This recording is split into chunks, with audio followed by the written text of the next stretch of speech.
Welcome to the Law Reporters, and in today's news update, the UAE has announced a 2 billion dirham fund to assist citizens in repairing homes damaged during last week's unprecedented rainfall and ensuing floods.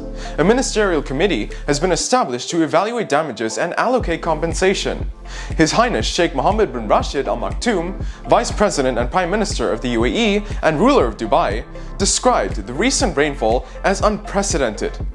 His Highness Sheikh Mohammed emphasized the UAE government's commitment to the safety and security of citizens and residents following the rains.